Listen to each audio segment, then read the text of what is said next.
अगर आपको किसी को अपने देश से बाहर निकालना हो और आपको यह बात कहनी भी ना पड़े तो आप क्या करेंगे? आप कुछ इस तरीके से उन सभी नागरिकों को बाहर निकाल सकते हैं। कैसे? मैं बताता हूँ। ट्रंप ने 19 सितंबर 2025 को H-1B वीज़ा की फ़ीस 6 लाख से बढ़ाकर 88 लाख रुपए कर दिया। अब अमेरिका में भारतीय नागरिकों का औसत 1 साल का वेतन लगभग $60,000 है, जो करीब इंडिया के 46 लाख रुपए के बराबर होता है। लेकिन टेक कंपनियों में काम करने वाले पेशेवर का वेतन इससे काफ़ी ज़्यादा होता है।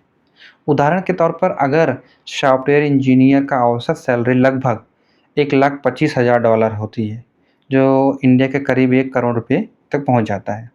तो देखा जाए अगर आप $1,25,000 साल के कमाते हैं, तो अगर आपको $1,00,000 आपके वीज़ा फीस में चला जाए, तो बचा कितना?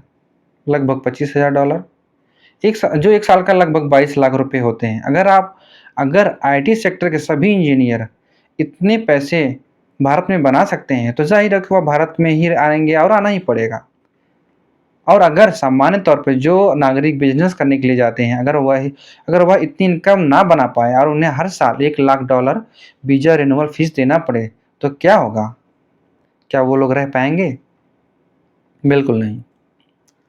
इसका सीधा असर भारत के सबसे होनहार टेक युवाओं पर पड़ेगा। जो युवा अमेरिका के बड़ी टेक कंपनियों में जैसे Apple, Microsoft, Meta platform, Nvidia corporation company में जाकर अपना करियर बनाना चाहते थे, उनके सपनों पर अब और भी मुश्किलें खड़ी हो गई। सोशल मीडिया पर तो अलग ही माहौल चल रहा है। कोई कह रहा है अब सारे इंडियन वापस आ जाएंगे, भारत विश्वगुरु बनेगा, करोड़ों की नौकरियां यहीं बनेंगी। अरे भाई, जो पहले से जो नागरिक रह रहे हैं उनका खाना दे नहीं पा रहे हो और लोग जो बढ़ जाएंगे उनका क्या होगा? भूखमरी होगी ना। तो जो बाहर अमेरिका में रह रहे एनआरआई नागरिक वापस आ जाएंगे तो उनका क्या होगा? जो लोग पहले से विदेश में रह रहे हैं वह तो आना ही नहीं चाहते हैं। वजह यह नहीं कि वह अपने देश घर परिवार से प्रेम नहीं करते। वजह यह है कि जो सुविधा वह अपने परिवार को देश में रहकर पैसा भेजकर दे पाते हैं, वह रोजगार अपने ही देश में नहीं दे पाते हैं। अगर इंडिया सरकार सचमुच हर साल 2 करोड़ नौकरियां दे रही होती, तो लोग अपना देश छोड़कर बाहर क्यों जाते हैं? कोई मजे के लिए अपना घर बार कल्चर देश नहीं छोड़ता।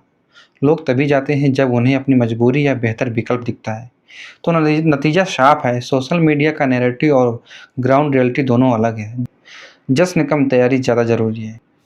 धन्यवाद।